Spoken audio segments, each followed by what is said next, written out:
পাপ হতে পারে, ভুল হতে পারে, অন্যায় হতে পারে।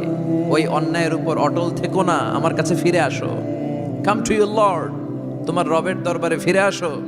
ক্ষমার মতো ক্ষমা চাও, ক্ষমার মতো ক্ষমা চাইলে আমি সব ক্ষমা করে দেব। সুবহানাল্লাহ পড়েন। রব্বুল আলামিন বলেন, ইয়া আইয়ুহাল্লাযীনা আমানু তুবু ইলাল্লাহি তাওবাতান নাসুহা। ও বিশ্বাসীরা, ভুল করেছো, অন্যায় করেছো, পাপ করেছো, জুলুম করেছো, আমার কাছে ফিরে আসো, ক্ষমা চাও। ক্ষমার মতো ক্ষমা চাইলে সব গুনাহ মাফ করে দিতে পারে কে? পাপ নাই, গুনাহ করি নাই, এরকম কেউ আছি? কথা বলেন। কত পাপ করছি, কোনো হিসাব আছে? পৃথিবীর কেউ না জানলেও জানে কে? আল্লাহ ডেকে বলে, গোলাম আমি হলাম গাফিরুয যামব কাবিলুত তাওব। আমার কাজ হলো ক্ষমা করা, আমার কাজ হলো তওবা কবুল করা। শয়তানের কাজ হলো ওয়াসওয়াসা দেওয়া, আমাদেরকে ভুল পথে নিয়ে যাওয়া। আর আমাদের কাজ হলো ভুল করে ফেলা, আল্লাহর কাজ হলো ভুলগুলো মাফ করে দেয়া। আল্লাহ ডেকে বলে, গোলাম তোরা যদি ভুল না করতি, তোরা যদি পাপ না করতি, তোরা যদি অন্যায় না করতি, তোদেরকে ধ্বংস করে দিয়ে এমন একটা জাতি আমি এই দুনিয়ার বুকে তৈরি করতাম, যারা সকালবেলা ভুল করে দুপুরে মাফ চাইতো, দুপুরে ভুল করে রাত্রে মাফ চাইতো, আজকে ভুল করে আগামীকাল মাফ চাইতো। আর আমি আল্লাহ গুনাহগুলো তাদের সব ক্ষমা করে দিতাম। ক্ষমা করে দিতে আল্লাহর বড্ড ভালো লাগে। বান্দা আল্লাহর কাছে বারবার চাক, চোখের পানি ছাড়ুক, এটা আল্লাহ পছন্দ করে। চোখের পানির যে কত পাওয়ার আপনি কল্পনাই করতে পারবেন না। অনুশোচনার চোখের পানি চোখ বেয়ে নাকের ডগা পেয়ে জমিনে পড়ার আগেই আল্লাহ এই বান্দারে মাফ করে দেয়। বিশ্বনবী ডেকে বলে, ও আমার উম্মতেরা শোনো, আল্লাহর কাছে দুনিয়ার মানুষদের দুই ফোঁটা পানি সবচেয়ে প্রিয়। এক হলো জিহাদের ময়দানে রক্তের ফোঁটা, দুই হলো অনুতপ্ত বান্দার চোখের পানির ফোঁটা।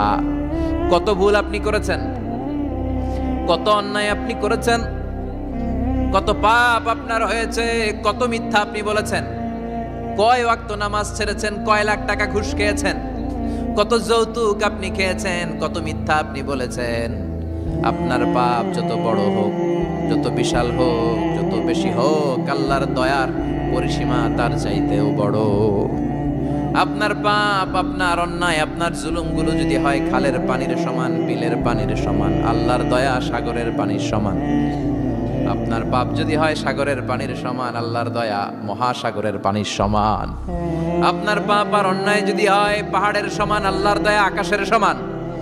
আপনার পাপ যদি হয় আকাশের সমান, আল্লাহর দয়া আরশের সমান। এজন্য আল্লাহ বললেন, ইয়া আইয়ুহাল্লাযীনা আমানু তুবু ইলাল্লাহি তাওবাতান নাসুহা। ও আমার গোলাম, তুই তোর নিজেরে যত বেশি ভালোবাসিস, তার চেয়েও আমি তোরে বেশি ভালোবাসি।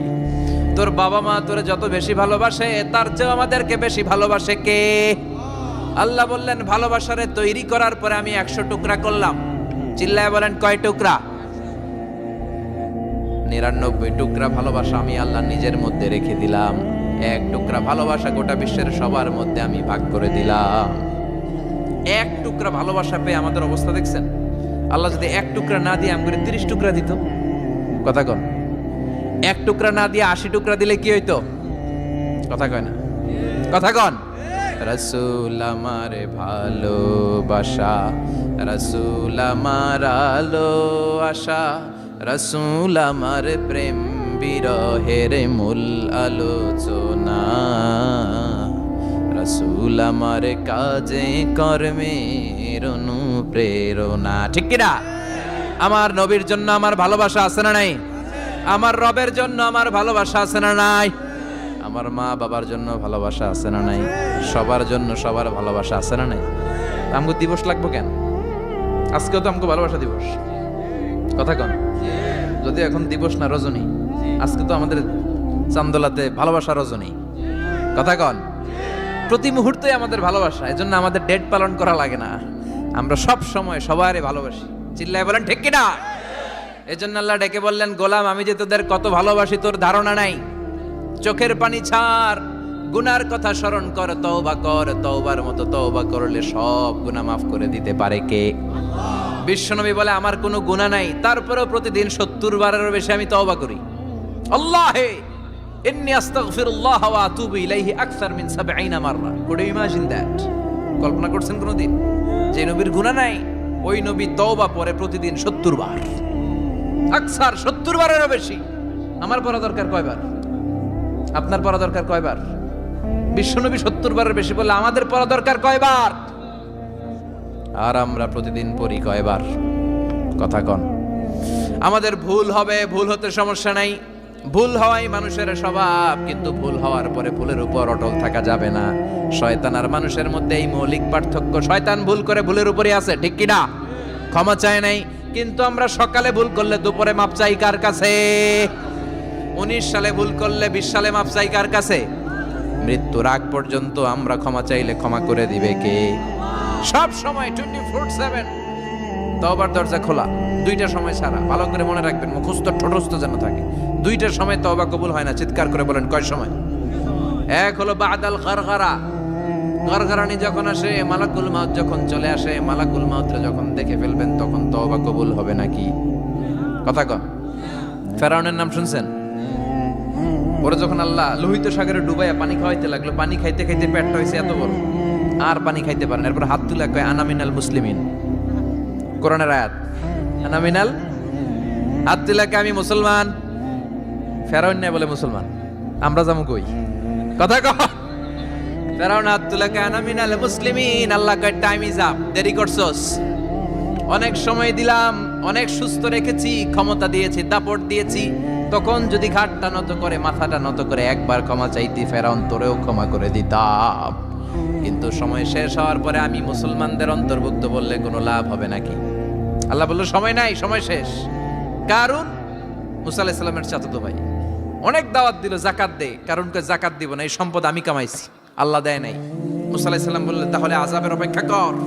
আযাব চলে আসলো। আল্লাহ বলেন মুসা সেফ জোনে যাও, সরো, এখনই আযাব। ফাখাসাফনা বিহি ওয়া বিদারিহিল আরদ, পুরো ফাইয়ুমের জমিনটার আল্লাহ কাঁপিয়ে দিলেন, আর কারুনকে সহ পুরো সম্পত্তি তার জামিনের ভিতরে দাবিয়ে দিলেন।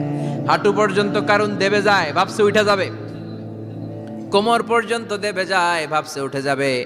গলা পর্যন্ত যখন দেবে যায় আর সুযোগ নাই। কয় মুসা আমার সব সম্পত্তি তোরে আর তোর আল্লাহরে দিয়ে দিলাম, আমারে বাঁচা, আমারে সব সম্পত্তি তোর আর তোর আল্লাহর, আমারে খালি বাঁচা, চাচা আপন প্রাণ। আল্লাহ বলে সময় শেষ। তার মানে বাদাল গারগারা তওবা কিন্তু আর কবুল হয়? এই হলো একটা। নাম্বার 2, বাদা তুলুই শামস মিন মাগরিবিহা, প্রতিদিন চাঁদোলাতে সূর্য কোন দিক দিয়ে ওঠে? কথা কয় না? পূর্ব দিকে। কিয়ামতের আগ দিয়ে সূর্য আর পূর্ব দিকে উঠবে না, পশ্চিম দিক থেকে উঠবে। যেদিন প্রভাতে পশ্চিম দিক থেকে সূর্য উঠবে, ওই দিন থেকে তওবার দরজাটারে বন্ধ করে দিবে কে? তার আগ মুহূর্ত পর্যন্ত জীবনে যত গুনাহ করেছি, অন্যায় করেছি, চোখের পানি ছেড়ে ক্ষমা চাইলে ক্ষমা করবে কে? শয়তান আল্লাহরে চ্যালেঞ্জ দিছে, আল্লাহ তুমি আমারে জাহান্নামে পাঠাবা, আমিও তোমার বান্দা করে লয়ে একসাথে জামাতে ঢুকমু। একা ঢুকবো না, একা যাব না, তোমার বান্দাদেরকে সবগুলারে জাহান্নামী বানায়া তারপরে ঢুকমু। তোমারে চ্যালেঞ্জ দিলাম, একটারও জান্নাতে ঢুকাইতে পারবা? আল্লাহকে তুই আমারে চ্যালেঞ্জ দিলি? আমি তো সব রাজার বড় রাজা, মহারাজা, আমারে চ্যালেঞ্জ দেশ, এত সাহস পাইলি কই? তুই আজীবন ওয়াসওয়াসা দিয়ে পাপ কাজ করাবি, একদিন তাফসীর মাহফিলে এসে আমার বান্দা ক্ষমা চাবে, আমি মাফ করে দেবো, তুই কি করবি? আজীবন অন্যায় করবে, আজীবন পাপ করবে, জুলুম করবে, একদিন চোখের পানি ছেড়ে আমার কাছে কান্নার মতো কান্না করলে আমি সব গুনাহ মাফ করে দেব। এজন্য আল্লাহ বললেন ইয়া আইয়ুহাল্লাযীনা আমানু তুবু ইলাল্লাহি তাওবাতান নাসুহা। ভুল করেছো, তওবা করো, মাফ করবে কে? সাইয়েদনা আদম আলাইহিস সালাম ভুল করলেন, দুনিয়ায় এসে শত শত বছর কাঁদলেন, কিন্তু ক্ষমা হয় না। আল্লাহরে বললেন আল্লাহ কি করলে ক্ষমা পাবো বলো? ফাতালাক্কা আদামু মির রাব্বিহি কালিমাতিন ফাতাবা আলাই। আল্লাহ বললেন ও আদম তোমারে কিছু কালেমা শিখাইয়া দেই, এই কালেমাগুলো দিয়ে আমার কাছে দোয়া করো, ক্ষমা করে দেব। আল্লাহ শিখাইয়া দিলেন ও আদম 2 হাত তুলে চোখের পানি ছেড়ে আমার কাছে পড়ো রব্বানা, পড়েন রব্বানা যালামনা আনফুসানা ওয়া ইল্লাম তাগফির লানা ওয়া তারহামনা লানাকুনান্না মিনাল খাসিরিন। এটা শিখাই দিয়েছিল আল্লাহ। আল্লাহ আমি জুলুম করেছি, অন্যায় করেছি, ভুল করেছি, পাপ করেছি, তুমি যদি ক্ষমা না করো ক্ষমা করার কেউ নাই, ঠিক কি না? আমরাও পাপ করলে এই দোয়াটা পড়ার দরকার আছে না নাই? 5টা শর্ত সাপেক্ষে আমাদের তওবা কবুল করবে কে? তওবা কবুল হওয়ার কিছু শর্ত আছে 5টা। কয়টা? চিৎকার মেরে বলতে হবে, তওবা কবুল হওয়ার শর্ত কয়টা? 1 নম্বরে হচ্ছে আল ইকরা, acknowledgement. You have to give the acknowledgement that you are the greatest sinner on earth. আপনাকে ঘোষণা দিতে হবে যে আপনি পৃথিবীর সবচেয়ে বড় পাপী। 1 নম্বর শর্ত, আপনি বলেন যে আল্লাহ, আমার চেয়ে বড় পাপী নাই, আকাশের নিচে জমিনের উপরে আমি সবচেয়ে বড় পাপী, এমন কোনো পাপ নাই যেটা আমি করি নাই, ঠিক কিনা? 1 নম্বরে পাপের ঘোষণা দেন। 2 নম্বরে আন-নাদাম, নাদাম মানে repentance. You have to be repentant for what you have done. আপনাকে অনুতপ্ত হতে হবে, চোখের পানি ছাড়তে হবে। আল্লাহ, আমি লজ্জিত, আল্লাহ আমি নাদান, আমি পিশাচ, আমারে মাফ করে দাও। তার মানে স্বীকার গেলেন কি অন্যায় করেছেন। 2 নম্বরে আপনি অনুতপ্ত হলেন। 3 নম্বরে স্টপ, যেই পাপ করতেছিলেন ওইটা থামান। Stop what you have done, যেটা করতেছিলেন আগে থামান। আপনি সুদ খাইছেন, অনুশোচনা আসলো, মাফও চাইতেছেন, আবার সুদও খাইতেছেন, হবে? আপনি ঘুষ খেয়েছেন, তওবা শুরু করলেন, আবার ঘুষও খেয়ে যাচ্ছেন, হবে? থামেন, স্টপ। 3টা গেল। 4 number, to hate what you have done, ঘৃণা করতে হবে। যে পাপটা করেছেন মন থেকে, ওই পাপটাকে ঘৃণা করতে হবে। 5 নাম্বার শর্ত হচ্ছে to determine that you never repeat this sin again in your life. আল্লাহর ওয়াদা দেন, কমিটমেন্ট দেন যে আল্লাহ, আমার জীবনে পারতপক্ষে এই পাপ জীবনেও করব না। চিৎকার করে বলেন ঠিক কিনা? তার মানে আপনি স্বীকার যান, তারপরে আপনি অনুতপ্ত হবেন, যে পাপ করেছেন থামিয়ে দিবেন, পাপটারে মন থেকে ঘৃণা করবেন, আর আল্লাহরে ওয়াদা দিবেন, আল্লাহ আর করব না। এই 5টা শর্তের আলোকে তওবা করলে জীবনের সব গুনাহ মাফ করে দিবে কে? এজন্য আল্লাহ বললেন, ইয়া আইয়ুহাল্লাযীনা আমানু তুবু ইলাল্লাহি তাওবাতান নাসুহা। তওবার মতো তওবা করো, সব গুনাহ মাফ করতে পারে কে? তওবা করবেন তো? রাজি আছেন? কবে করবেন? এই মুহূর্তে তওবা করলাম, এই মুহূর্তে আল্লাহর কাছে ক্ষমা চাই, আল্লাহ জীবনের সব গুনাহ মাফ করে দাও। আমাদের দেশে তওবা করার জন্য হুজুর লাগে, কথা কন? পিসা হুজুর, বড় হুজুর, ছোট হুজুর, হাফেজ সাহেব লাগে না? হাফেজ সাহেব, ইমাম সাহেব, এদের ছাড়া নাকি তওবা হয় না। না, এটা ভুয়া কথা। আপনি অনুতপ্ত হন, আপনি চোখের পানি ছাড়েন, আপনি আপনার রবরে বলেন, ক্ষমা করে দিবে কে? ইমাম সাহেব আসতে হবে শর্ত না, পীর সাহেব হুজুর এসে হুজুরের হাতে হাত রেখে তওবা পড়তে হবে শর্ত না। আপনার রবরে ডেকে চোখের পানি ছেড়ে ক্ষমা চান, ক্ষমা করবে কে? আর প্রতিদিন শতবার পড়তে থাকবেন আস্তাগফিরুল্লাহ। আওয়াজ করে সবাই পড়েন আস্তাগফিরুল্লাহ, আরো জোরে পড়েন আস্তাগফিরুল্লাহ। বিশ্বনবী বলেন, মান লাজিমাল ইস্তিগফার জাআলাল্লাহু লাহু মিন কুল্লি দিকিন মাখরাজা। সব সময় ইস্তেগফারের সাথে যে লেগে থাকবে, রব্বুল আলামিন তারে 5টা জিনিস দিবে। কয়টা? কথা কন, আরো জোরে সবাই বলেন, কয়টা? নাম্বার 1, জাআলাল্লাহু লাহু মিন কুল্লি দিকিন মাখরাজা। বিপদে পড়লে বিপদ থেকে উদ্ধার করবে কে? আমাদের তো কোনো বিপদ নাই না? আছে কত বিপদ, হ্যাঁ? রাস্তাঘাটে দুর্ঘটনা হতে পারে, যে কোনো সময় ভূমিকম্পে পড়তে পারি, বজ্রপাত পড়তে পারে না, ঠেড়া পয়রা মানুষ নাই, আছে না নাই?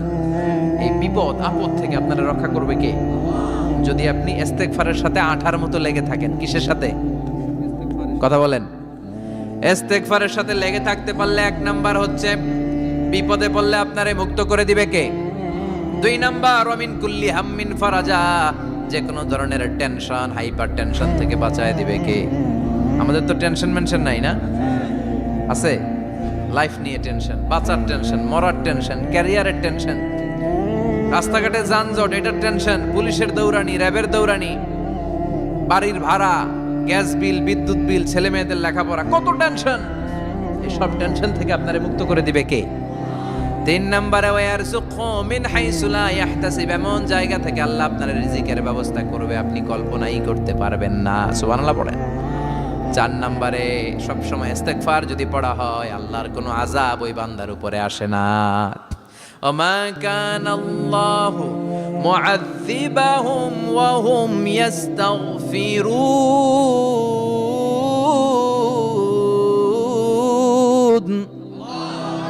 যতক্ষণ আমার বান্দা আমার কাছে ইস্তেগফার পড়তে থাকে আমার কোনো আযাব বান্দারে পাবে না। যতক্ষণ ইস্তেগফার পড়বেন আল্লাহর কোনো আযাব আপনার উপর আসবে না। 4টা গেল। 5 নাম্বার, বারবার ইস্তেগফার পড়লে রফিক ভাই আল্লাহ আপনারে মুস্তাজাবুদ দাওয়া বানিয়ে দোয়া করা মাত্র কবুল করে নেবে কে? মুস্তাজাবুদ দাওয়া বুঝেন তো? মানে যিনি হাত তুলতে দেরি কবুল হতে দেরি হয় না। বারবার বারবার ইস্তেগফার পড়ে দেখেন যে আপনার দোয়া কেমনে কবুল হয়। এজন্য আসল ঘর হচ্ছে কবরের ঘর। কিন্তু আমরা এই মরিচিকার পেছনে ছুটে বেড়াই। ধোকা, এটা একটা ধোকা। সবাই ব্যস্ত, সুপার বিজি, খুব ব্যস্ত। কি জন্য তুমি ব্যস্ত জানে না? মরিচিকা, কাসারাত, মরিচিকা, ধোকা, লালসা। বল তু'থিরুনাল হায়াতাদ দুনিয়া ওয়াল আখিরাতু খায়রু ওয়া আবকা। তোমরা দুনিয়ার জীবনকে প্রাধান্য দাও, কিন্তু আখিরাত হচ্ছে শ্রেষ্ঠ এবং স্থায়ী। কথাটা কার? এজন্য প্রতিযোগিতা যদি করতে হয় আখিরাত কামানোর প্রতিযোগিতা করব, ঠিক কি না? কিন্তু আমরা করি ক্ষমতা অর্জনের প্রতিযোগিতা, ক্ষমতার দাপট দেখানোর প্রতিযোগিতা, ক্ষমতার লড়াইয়ে টিকে থাকার প্রতিযোগিতা। সব আমার আমার, এই আমার আমার কথাটা খুব খারাপ। এখন থেকে আমার না বলে আমাদের বলবেন। কি বলবেন? আমাদের। তাহলে অহংকার একটু কমবে। মানুষের অহংকার থাকা উচিত না। হাল আতা আলাল ইনসানি হিনুম মিনাদ দাহর লাম ইয়াকুন শাইআম মাযকুরা। মানুষ কি তার সৃষ্টির দিকে একটু নজর করে তাকায় না? সে কি ছিল? সৃষ্টির শুরুতে সে উল্লেখ করার মতো কিছুই ছিল না। এই যে আমরা যখন ছোট্ট ছিলাম, বয়স যখন আমার 3, 2, তখন আমি কি কি করছিলাম মনে আছে?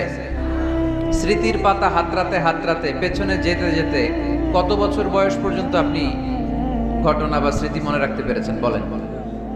আমি মিজানুর রহমান আজহারি সর্বোচ্চ 3 বছরের, আমার বয়স যখন 3 ততটুকু খেয়াল আছে। এরপরে আমি আর খেয়াল নাই কি হয়েছিল আমার 2 বছর বয়সে। আমার বয়স যখন 6 মাস, I don't know anything about it. কিচ্ছু জানি না। মায়ের পেটের ভেতরে 9 মাস নাকি ছিলাম শুনছি, কিন্তু কি হয়েছে আমি জানি না। আপনি যদি আপনার স্মৃতির পাতা হাতড়াতে হাতড়াতে পেছনে যান, কতটুকু মনে আছে আপনার? কত বছর বয়সে? হ্যাঁ, কয় বছর? 4 বা 5। এর আগের কথা আমরা জানি না। কিন্তু মায়ের পেটের ভেতরে আমার লালন পালন করলো কে? কত ক্ষুদ্র আমি, কত তুচ্ছ আমি, কত নগণ্য আমি।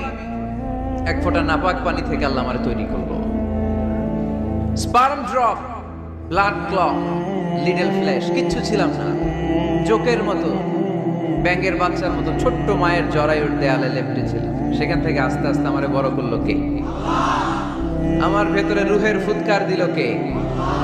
2টা জিনিস আল্লাহ সেট করে দিল। রুহের ফুৎকার দিল আর 2 কাঁধে 2 ফেরেশতা দিল, ঠিক কিনা? আবার যখন চলে যাব রুহও উড়াল দিবে, ফেরেশতারাও চলে যাবে। 2 কাঁধে ছিল যে তোমারে 2 জনা পাহারা, তোমারে একলা থইয়া পলাইছে তাহারা। তোমার 8 কুঠুরি 9 দরজা বন্ধ, এবার হলো রে হলো মুখে আল্লাহ রসুল সবে বলো। দুয়ারে আইসাছে পালকি নায়রি গাও তোলো রে তোলো, মুখে আল্লাহ রসুল সবে বলো, ঠিক কিনা? সময় যখন শেষ উড়াল দেবে রুহটা। 2 কাঁধের ফেরেশতা আপনারা রেখে চলে যাবে। তাহলে গর্ব করার মতো, অহংকার করার মতো এই দুনিয়ায় আমার কিছু আছে? ওয়াখুলিকাল ইনসানু দাঈফা। কেন এই মেসেজগুলো আমরা মনে রাখি না? আমরা তো দুর্বল। আমরা কি সবাই বলেন? পিছনের ওনারা অনেক সবল, এজন্য দুর্বল বলতে লজ্জা পাচ্ছে। আমরা কি শুধু কি দুর্বল? দুর্বলের ঘরের দুর্বল। আমি দুর্বল, আমার বাবা দুর্বল, আমার দাদা দুর্বল, আমার 14 গোষ্ঠী দুর্বল। এজন্য আমরা দুর্বলের ঘরের। এই মাহফিলের পেছন থেকে কেউ যদি বলে হুজুর সাপ, কি বলছে?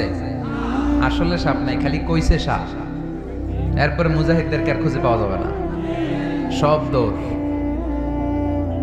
সাপ বাদ দেন, বাবা ব্যাং চেনেন না? নারায়ণগঞ্জে নাই না? বাবা ব্যাং কি করে? লাফায় না? সাপ না, সাপ তো অনেক ভয়ঙ্কর। বাবা ব্যাং, 2টা বাবা ব্যাং এদিকে, 2টা এদিকে, আর বাকি 2টা এদিকে। 6টা বাবা ব্যাং যদি ছেড়ে দেয় কি হবে? ব্যাং লাফাবেন, আপনি লাফাবেন?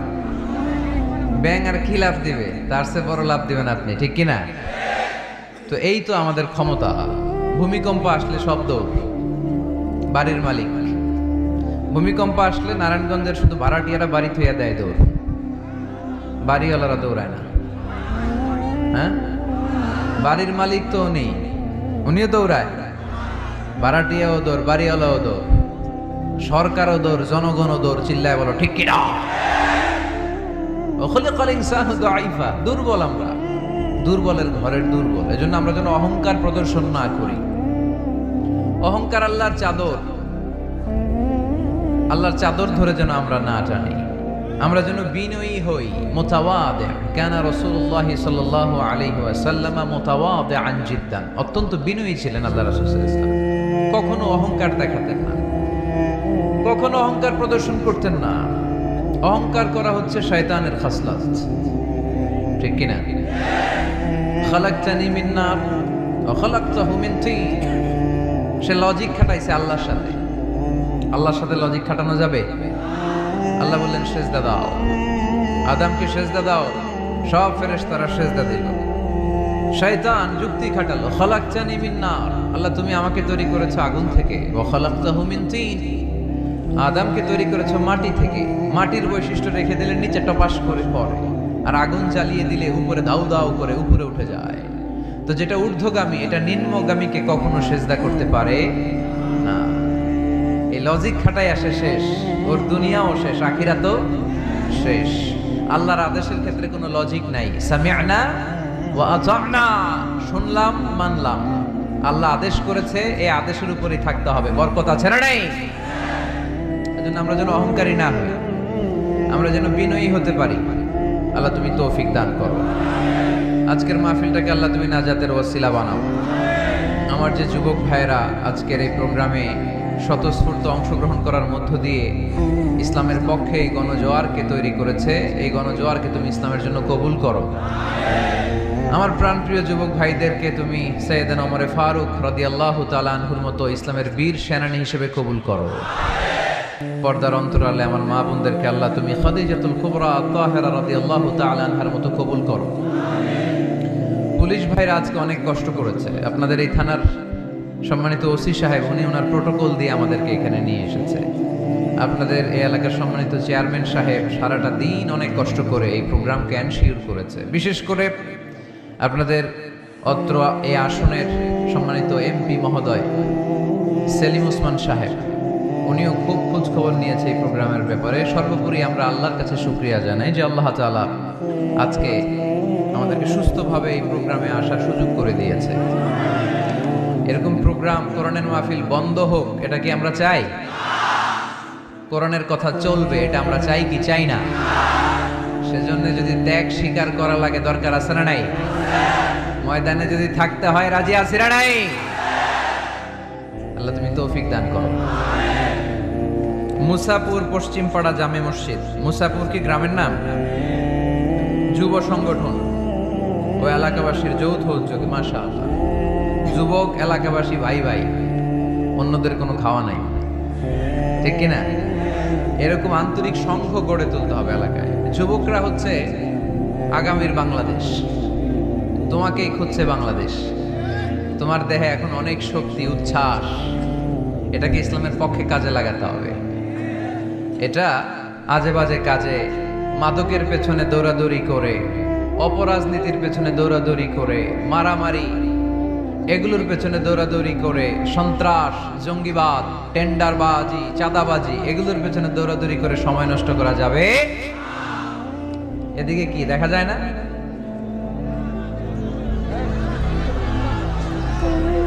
স্টেজের এই পাশে যারা আছেন একটু চাপেন, সামান্য চাপলেই ওনারা দেখতে চায়, দেখতে চায়। বাস বাস বাস, একটু চাপতে হবে বোধহয় আপনাদের। মাশাআল্লাহ মাশাআল্লাহ, বসো বসো বসো, ঠিক আছে। নারায়ণগঞ্জের ছেলেরা অনেক ভদ্র। অন্যান্য জেলায় আমার আধা ঘন্টা লাগে থামাইতে, এই দিকে দেখে না, ওইদিকে মানুষের স্রোত, ধাক্কা ধাক্কি, এইদিকে জায়গা হয় না, বিশাল প্যান্ডেল, 1,00,000 লোক বসতে পারে, জায়গা করছে, এরপরও জায়গা হয় না। সর্বোচ্চ চেষ্টা করেছে কমিটি, আমি জানি তাদের সর্বোচ্চটা দিয়ে চেষ্টা করেছে। আসার পরে তারা আবেগ আপ্লুত হয়ে গিয়েছে। খায় নাই নাকি, সারাদিন খায় নাই, অনেক কষ্ট করেছে আমি জানি। এই জন্য আপনারা সহযোগিতা করবেন। নারায়ণগঞ্জের ছেলেরা অনেক ভদ্র। গতকাল আমার এলাকায় মাতো এলেই আমি ঠিক করতে পারি নাই, আধা ঘন্টা সময় নিছে। এদিকে কয় হুজুর দেখি না, আপনি আসেন। ওদিকে গেছি, কয় এদিকেও আসতে হবে।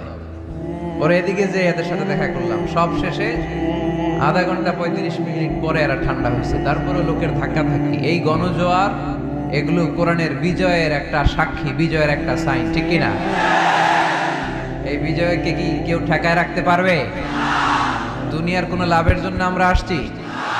একজনকে খুশি করার জন্য এসেছি, তিনি কে? এই বিজয়ের জন্য যদি সর্বোচ্চ স্যাক্রিফাইসের নাজরানা পেশ করতে হয়, আমরা রাজি আছি না নাই? কারা কারা রাজি? দুহাত উঁচু করে আল্লাহর দেখায়।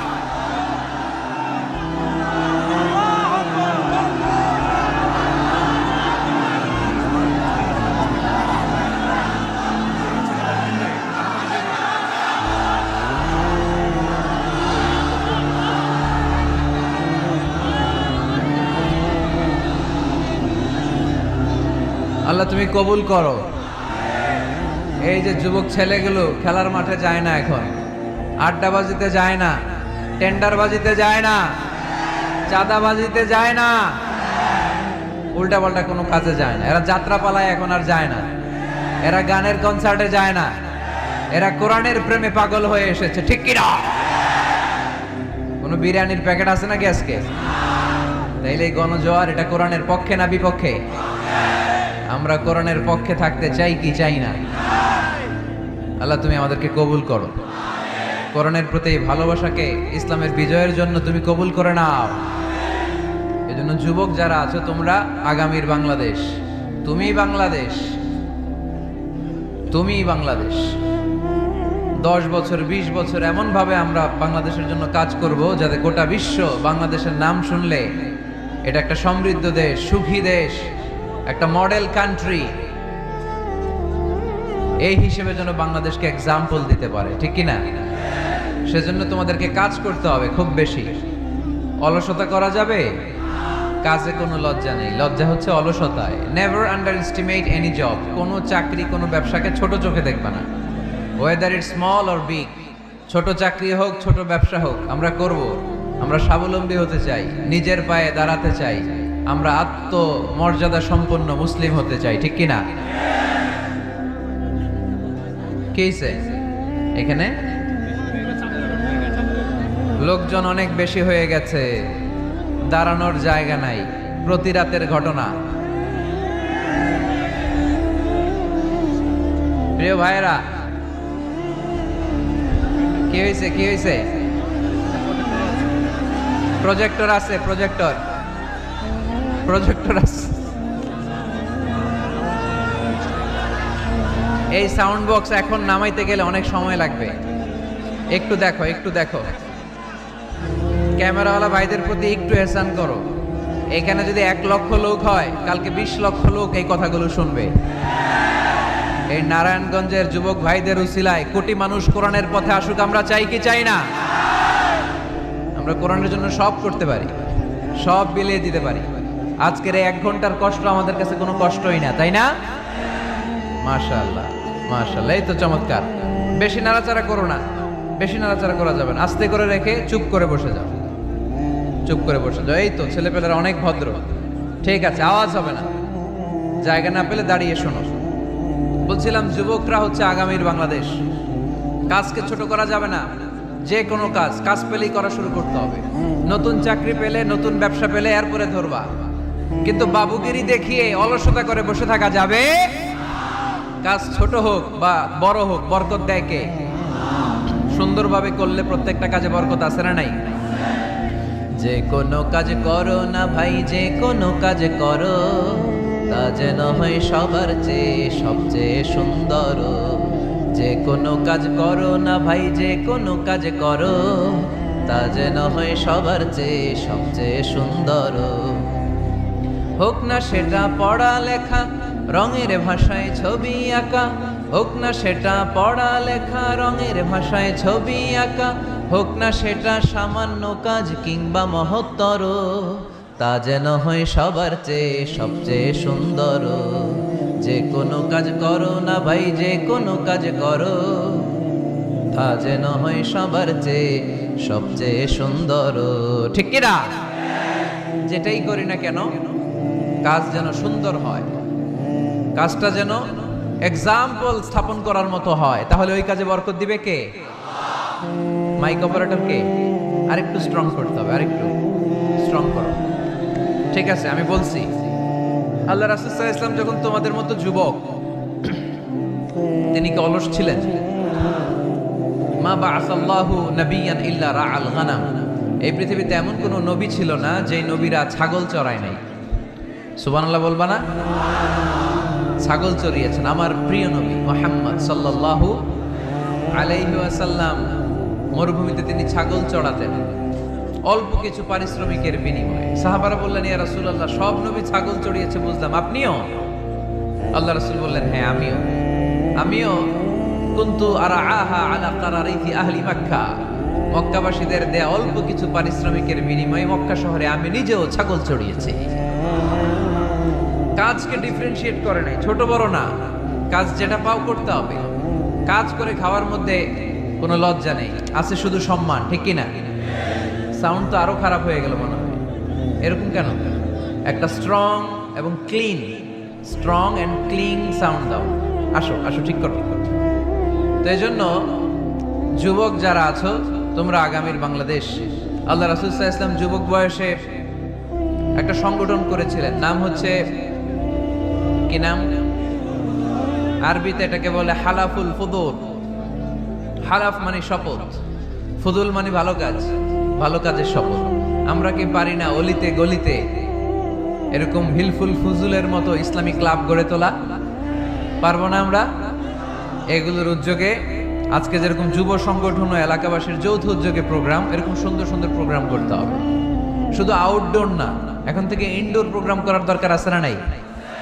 আমাদের দেশে কমিউনিটি সেন্টারে শুধু বিয়ে আর সুন্নতে খাতনা, গোটা বিশ্বে কমিউনিটি সেন্টারগুলোতে কমিউনিটি বড় বড় প্রোগ্রাম করার জন্য তারা অ্যারেঞ্জ করে।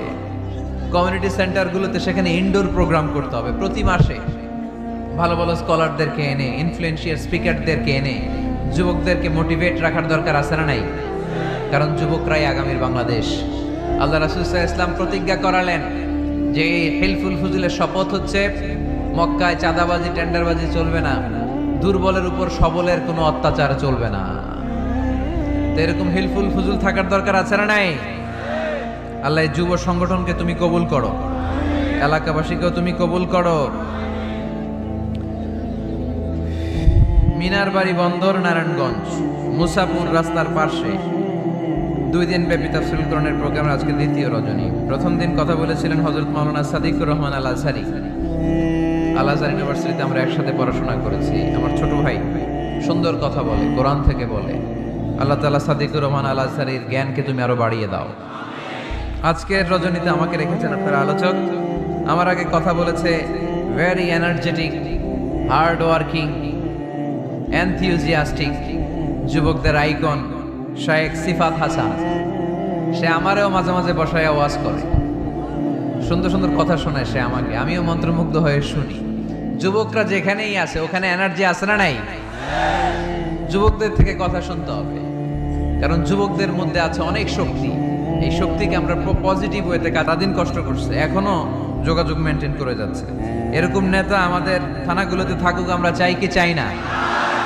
যারা কোরআনের মাহফিল বন্ধ করে না, অ্যারেঞ্জ করে দেয়, আয়োজন করে দেয়, সারাদিন গাদার মতো খাটুনি খেটে কোরআনের মাহফিলে রাত্রেবেলা নিজে উপস্থিত থেকে সার্থক করে দেয়।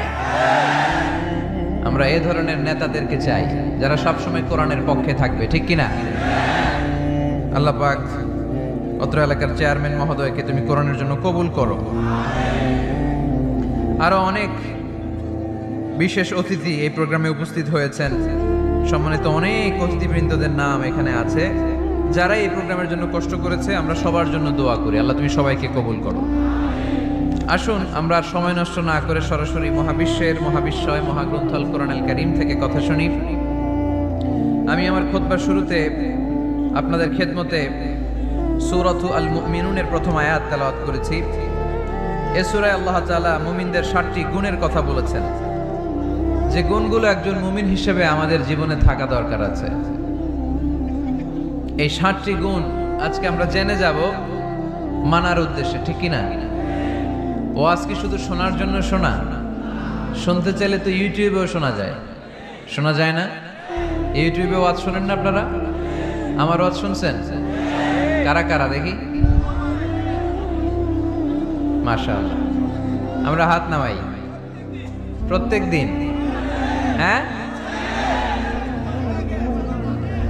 মাশাআল্লাহ মাশাআল্লাহ মাশাআল্লাহ। আল্লাহ তুমি কবুল করো।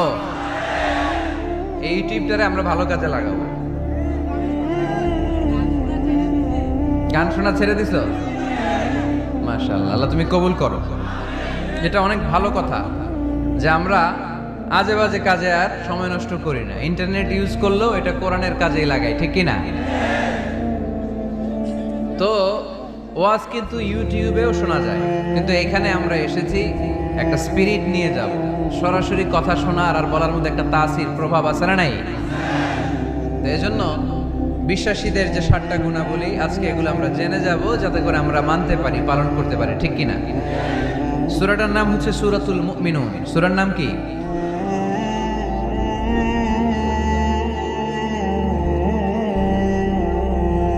সূরাতুল মুমিনুন। বিশ্বাসীদের নামে সূরা, তাই না? আবার দেখেন কাফিরদের নামেও কোরআনে সূরা আছে না নাই? কি নাম? সূরাতুল কাফিরুন আছে না? কুল ইয়া আইয়ুহাল লা আ'বুদু মা। তাহলে আমরা হলাম বিশ্বাসী। আমরা কি? আমাদের নামে একটা সূরা দিল কে? খুশি লাগে না? ভাল লাগে না অনেক? আমাদের নামে আল্লাহ কোরআনে সূরা দিয়েছেন। আবার আমাদের বিরোধী যারা কাফির, তাদের নামে আল্লাহ সূরা দিলেন। আরেকটা শ্রেণী আছে, মুমিনও না কাফিরও না, মাঝামাঝি। কি নাম? মুনাফিক। তাদের নামে সূরা আছে না নাই? সূরাতুল মুনাফিকুন। এরা বড্ড ভয়ঙ্কর। মুনাফিকের চেয়ে কাফের ভালো, মুনাফিকের চেয়ে হিন্দু ভালো, মুনাফিকের চেয়ে খ্রিস্টান ভালো। কারণ কেউ যদি কাফের হয়, আমরা জানি ও কাফের, ও ইসলামের শত্রু, এটা জানি, ওর ব্যাপারে সচেতন। কিন্তু মুনাফিক, সে বলে মুসলিম কিন্তু ভিতরে ভিতরে মুনাফিক। ঝামেলা আছে না নাই? ভিতরে এক বাইরে আরেক, তার নাম মুনাফিক। ভিতরে এক বাইরে আরেক, তার নাম ডবল স্ট্যান্ডার্ড মেনটেন করে। দুমুখ সাপ, এদিকেও আছে ওদিকেও আছে, এদিকেও যায় ওদিকেও যায়, এদিকেও নাই ওদিকেও নাই, নেহি এদার নেহি ওদার, তার মিয়ান মে সাদার বাদার আছে না? উপর দিয়ে ফিটফাট, ভিতর দিয়ে সদরঘাট। উপর মে পাক সাফ, আন্দার মে খালাত মালাত।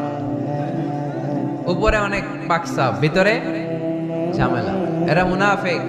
যেদিকে বৃষ্টি এদিকে ছাতা ধরে, যখন যার কাছে টাকা পয়সা আছে তারে তেল মারে।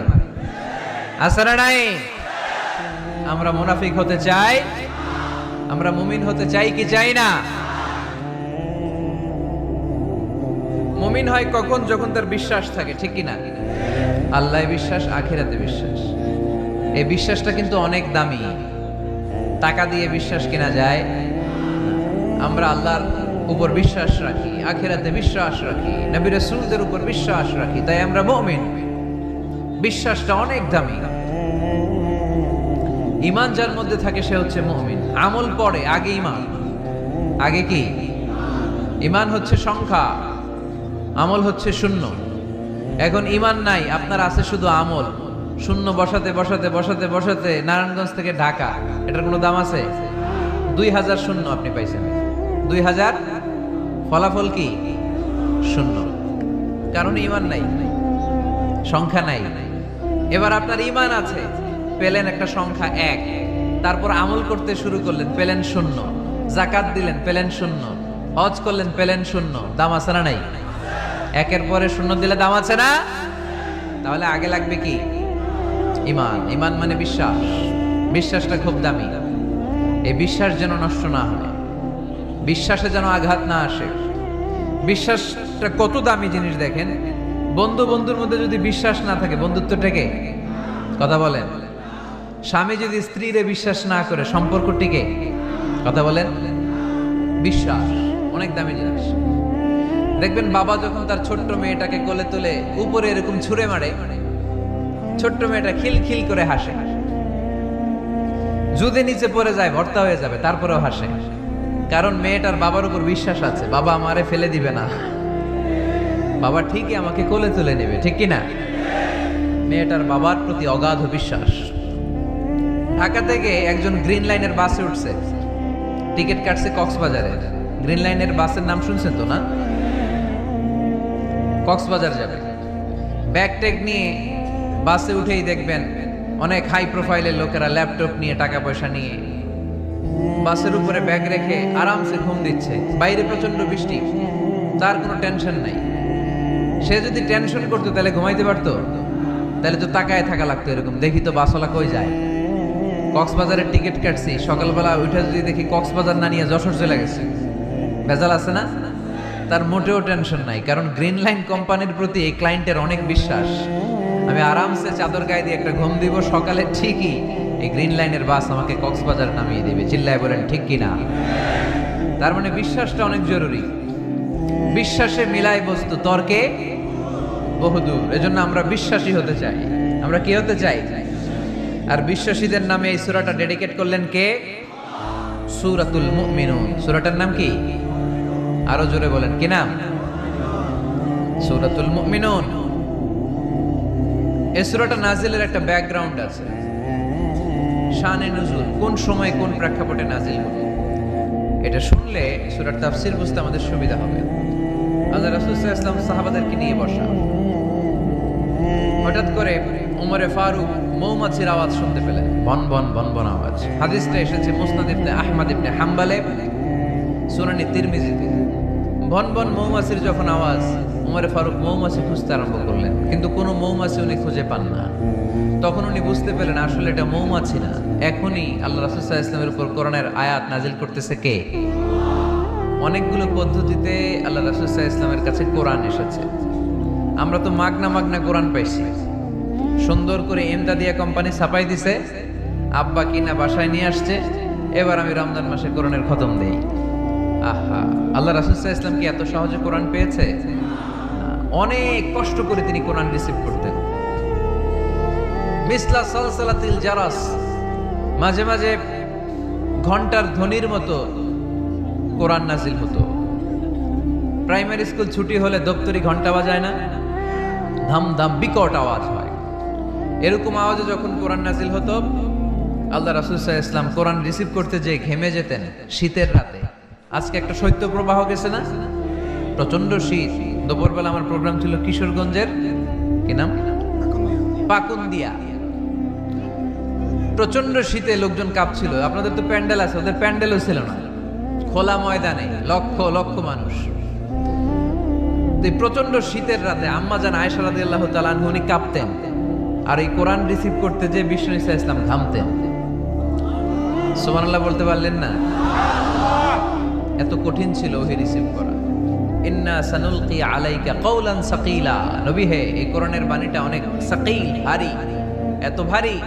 ওটের উপর বসে থাকা অবস্থায় যখন কোরআন নাজিল হতো, তখন রাসূল সাল্লাল্লাহু আলাইহি ওয়াসাল্লাম যে ওটের উপর বসে আছেন, ওটের পা গুলো জমিনে গেড়ে যেত। ঘোড়ার উপর বসে থাকা অবস্থায় কোরআন নাজিল হলে ঘোড়াটা দাঁড়ানো থেকে বসে যেত। মাঝে মাঝে সাহাবাদের গায়ে হেলান দিয়ে পায়ের মধ্যে মাথা রেখে রাসূল সাল্লাল্লাহু আলাইহি ওয়াসাল্লাম শুয়ে থাকতেন। এক সাহাবীর পায়ে মাথা রেখে আল্লাহ রাসূল সাল্লাল্লাহু আলাইহি ওয়াসাল্লাম শুয়ে আছেন, তিনি টেরই পাচ্ছেন না। হঠাৎ করে কোরআনের আয়াত নাজিল হতে লাগলো। সাহাবী বললেন, হঠাৎ করে আমি টের পেলাম বিশ্বনবীর মাথাটা অনেক ভারী হয়ে গেল। আমার মনে হচ্ছে যে রাসূল সাল্লাল্লাহু আলাইহি ওয়াসাল্লামের মাথার ভারে আমার পায়ের হাড়টি ফেটে খান খান হয়ে যাবে। সুবহানাল্লাহ বলেন। তো এই কঠিন কোরআন যখন রাসূল সাল্লাল্লাহু আলাইহি ওয়াসাল্লাম রিসিভ করতেন, তিনি ঘেমে যেতেন। আবার মাঝে মাঝে সাইয়েদনা জিবরাইল আলাইহিস সালাম সরাসরি ওনার সূরাতে আসতেন কোরআন নিয়ে। হেরা পর্বতে আর সিদরাতুল মুনতাহায়, এই দুই জায়গায় আল্লাহ রাসূল সাল্লাল্লাহু আলাইহি ওয়াসাল্লাম সাইয়েদনা জিবরাইল আলাইহিস সালামের মূল আকৃতিতে ওনাকে দেখতে পেয়েছিলেন। মাঝে মাঝে স্বপ্ন যুগে আসতো এই ওহী। পর্দার আড়াল থেকে মেরাজের রাতে তিনি পেয়েছেন ওহী। মাঝে মাঝে ইউলকা ফি কুলুবি রাসূলিল্লাহ, আল্লাহ রাসূল সাল্লাল্লাহু আলাইহি ওয়াসাল্লামের অন্তরে ওহী ঢেলে দেয়া হতো। আর মাঝে মাঝে মিসলা সাউতিন নাহাল, মৌমাছির ভনভন ভনভন আওয়াজের মতো কোরআন নাজিল করতো কে? ভনভন আওয়াজ দেখে ওমরে ফারুক বুঝলেন এটা আসলে মৌমাছি না, কোরআনের আয়াত। কোরআনের আয়াত নাজিল শেষ, আল্লাহ রাসূল সাল্লাল্লাহু আলাইহি ওয়াসাল্লাম চেহারা ঘুরিয়ে সাহাবীদের দিকে মুখ করে বসলেন আর বললেন, এইমাত্র সূরাতুল মুমিনুনের শুরুর দিককার আয়াতগুলো আমার কাছে নাজিল হয়েছে। এখানে আল্লাহ তাআলা মুমিনের 7টি গুণের কথা বলেছে। কয়টি? সবাই বলতে হবে, কয়টি গুণ? আল্লাহ রাসূল বললেন, মান আকামা হুন্না দাখালাল জান্নাহ। এই 7টা গুণ যে মানবে আল্লাহ তাআলা জান্নাতুল ফেরদাউসের মালিক বানায় দিবে। আজকে এই 7টা গুণের ব্যাপারে আমরা জেনে যাব ইনশাআল্লাহ। পড়ি আর জোরে পড়ে ইনশাআল্লাহ। আর যদি আপনাদের কষ্ট হয় ওঠা বসা করবেন না, হাত তুলে দাঁড়িয়ে যাবেন, বলবেন হুজুর কষ্ট হচ্ছে। দুই একজনের কাছ থেকে শুনলেই দোয়া করে বিদায়, সংক্ষেপ করে দেবেন ইনশাআল্লাহ। মাইকের সাউন্ডে আমি প্রাণ পাচ্ছি না। আমি বলতেছি একটু ইকো দিয়ে দেখো প্রাণ পাওয়া যায় কিনা। একটু ইকো দাও তো দেখি, বেশি দিও না, আবার একটু দাও। দুর্বল সাউন্ড, দুর্বল। প্রতি রাতে আমাদেরকে কথা বলতে হয়। সাউন্ড সিস্টেম যদি ডিজিটাল সাউন্ড সিস্টেম না হয়, দুর্বল হয়, আমাদেরকে শাউট করতে হয়। একদিনের জন্য শাউট করে আমার গলা ভাঙলে আমার জীবন ধন্য, সমস্যা নাই। কিন্তু আমার তো একদিন না। নোয়াখালীর লোকেরা কয় হুজুর আন্নে গো একদিন, আঙ্গ ব্যাগ দিন। মানে আপনাদের একদিন হলো আমাদের ব্যাগ দিন, মানে প্রতিদিন। কি হয়েছে? সাপ কই? বসো বসো। তাহলে মুমিনের কয় গুণ? গলায় আওয়াজ নাই। কয়টা গুণ? শেষ পর্যন্ত এরকম আওয়াজ লাগবে আমার। আওয়াজ তোলা যাবে? মাশাআল্লাহ। 7টা গুণ আজকে আমরা শুনবো। আল্লাহ শুরু করছেন, قد أفلح المؤمنون الذين هم في صلاتهم خاشعون। সফল হয়েছে তারা, ঈমান এনেছে যারা। কার কথা? সফলতার মানদণ্ড আল্লাহ দিয়েছেন ঈমান। আপনি যদি টাকাওয়ালা হন আপনি সফল না, যদি ঈমান না থাকে, ঠিক কিনা? আপনি যদি ক্ষমতাওয়ালা হন আপনি সফল না, যদি ঈমান না থাকে, ঠিক কিনা? আপনি অনেক বড় সেলিব্রিটি কিন্তু ঈমান নাই, আল্লাহর মানদণ্ডে আপনি সফল না, ঠিক কিনা? এজন্য আল্লাহ বলেছেন সফল হয়েছে তারা, ঈমান এনেছে। আমি বলবো সফল হয়েছে তারা, আপনারা বলবেন ঈমান এনেছে যারা। আওয়াজ তুলে বলেন সফল হয়েছে কারা? যারা ঈমানদার তারা সফল। قد أفلح المؤمنون, successful indeed are the believers. তারাই সফল যারা ঈমানদার। তবে যেন ঈমানদার নয়, তাদের 7টা বৈশিষ্ট্য থাকা চাই। কয়টা? 1 নম্বর আল্লাহ বলছেন আল্লাযীনা হুম ফি সালাতিহিম খাশিউন। তারা যখন সালাতে দাঁড়ায় দিন দুনিয়ার হুঁশ থাকে না, তারা ভীত সন্ত্রস্ত হয়ে আল্লাহর দিকে রুজু হয়ে সালাত আদায় করে। নামাজে যখন দাঁড়াবো দুনিয়ার কোনো হুঁশ জ্ঞান আমাদের থাকতে পারবে? আমাদের হুঁশ থাকবে একদিকে, তিনি কে? সালাতে কায়েম করো, সালাতে কায়েম করো, হবে সম্মানী তুমি, হবে জান্নাতি তুমি, হবে সম্মানী তুমি, হবে জান্নাতি তুমি। দিবে কাল হাসরে শীতল ছায়া আরশে আজিম, রাব্বিয়াল আলা রাব্বিয়াল আযীম। পড়েন রাব্বিয়াল আলা রাব্বিয়াল আযীম। আলহামদুলিল্লাহ। আল্লাযীনা হুম ফি সালাতিহিম খাশিউন। শুরু হয়ে গেল মুমিনদের 7টি বৈশিষ্ট্যের আলোচনা। 1 নম্বর বৈশিষ্ট্য হচ্ছে মুমিনরা যখন নামাজে দাঁড়ায় দিন দুনিয়ার হুঁশ থাকে না, তাদের চিন্তা, তাদের ধ্যান চলে যায় একদিকে, তিনি কে? সাইয়েদনা আলী রাদিয়াল্লাহু তাআলা আনহু যুদ্ধের ময়দানে মারাত্মকভাবে জখম হলেন, আহত হলেন। পায়ের ভেতরে জিহাদের ময়দানে তীর ঢুকে গেল, তীর কেউ টেনে বের করতে পারে না। এতটাই জখম হয়েছে, তীর ধরে টান মারলে তিনি চিৎকার মারে। বিশ্বনবী দেখলেন অবস্থা বেগতিক। আল্লাহর হাবিব বললেন তীর ভিতরে টানাটানি দরকার নাই, যেহেতু টান মারলে ব্যথা পায়, ছেড়ে দাও। আজান দাও বেলাল, তুমি আজান দাও, একামত দাও। এক সাহাবীরে বললেন, আমি যখন নামাজে দাঁড়াবো, আলী যখন নামাজে দাঁড়াবে, নামাজরত অবস্থায় তুমি তোমার নিজের দায়িত্বে আলীর পায়ের ভেতর থেকে তীরটা টেনে বের করে ফেলবা। আজান দেয়া হলো, একামত হলো, বিষ্ণু ঈসা ইসলাম নামাজ পড়তে শুরু করলেন। সাইয়েদনা আলী রাদিয়াল্লাহু তাআলা আনহু নামাজে দাঁড়ালেন। ওই সাহাবী দাঁড়ান নাই, বিশ্বনবীর পরামর্শ অনুযায়ী কাতারের ভেতর দিয়ে যে বিশ্বনবীর মেয়ের জামাতা সাইয়েদনা আলী রাদিয়াল্লাহু তাআলা আনহুর পা থেকে টান মেরে তীর বের করেছে। টান দিয়ে তীর খোলা হয়েছে, কিন্তু সাইয়েদনা আলী মুহূর্তের জন্য টের পান না। আগে টান মারতেছে, ব্যথা পায়, চিৎকার মারে, কিন্তু সালাতের অবস্থায় টান মেরে তীর বের করেছে, উনি টেরই পান নাই। আল্লাহু আকবার। তার মানে যখন নামাজে তিনি দাঁড়িয়েছেন, দিন দুনিয়ার হুঁশ তার ছিল না। তার হুঁশ, জ্ঞান, চিন্তা, ধ্যান সব কিছু চলে গিয়েছে একজনের দিকে, তিনি কে? এজন্য বিশ্বনবী বলতেন, আন তা'বুদাল্লাহা কাআন্নাকা তারা ফাইন লাম তাকুন তারাহু ফাইন্নাহু ইয়ারাক। এমন ভাবে নামাজ পড়বে, মনে করবে তুমি আল্লাহকে দেখে দেখে নামাজের মুসল্লায় আছো, ঠিক কি না?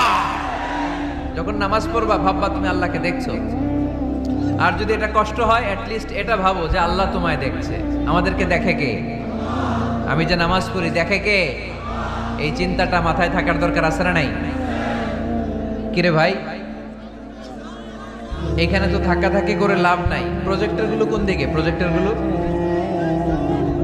আছে ওই যে পেছনে প্রজেক্টর, ওখানে চলে যাও।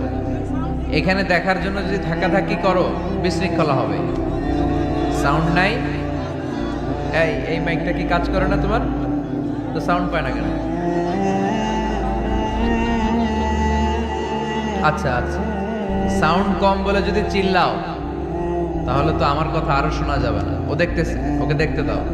এত বড় গ্যাদারিং এ এইদিকে সমস্যা হবে, ওদিকে তার ছিঁড়ে যাবে, ওদিকে সাউন্ড বক্স নষ্ট হয়ে যাবে, এটা খুব স্বাভাবিক। তোমাদের সহযোগিতা লাগবে, তা না হলে তো একটু পর পর আলোচনার মাঝখানে ব্রেক দিলে আলোচনা করা যাবে না। লক্ষ লক্ষ লোকের সমাগম, এখানে কিছু সমস্যা হবেই, এগুলো মেনে নিয়েই আমাদেরকে বসে থাকতে হবে, ঠিক কিনা? মাইক অপারেটর, লাস্ট চান্স দিলাম তোমার, এটা ঠিক করো তাড়াতাড়ি। তোমার মাইকের কারণে অনেকবার ব্রেক হয়েছে আমার আলোচনা। হয়েছে, একটা ছেলে কথা বলবো না এখানে। এই ছেলে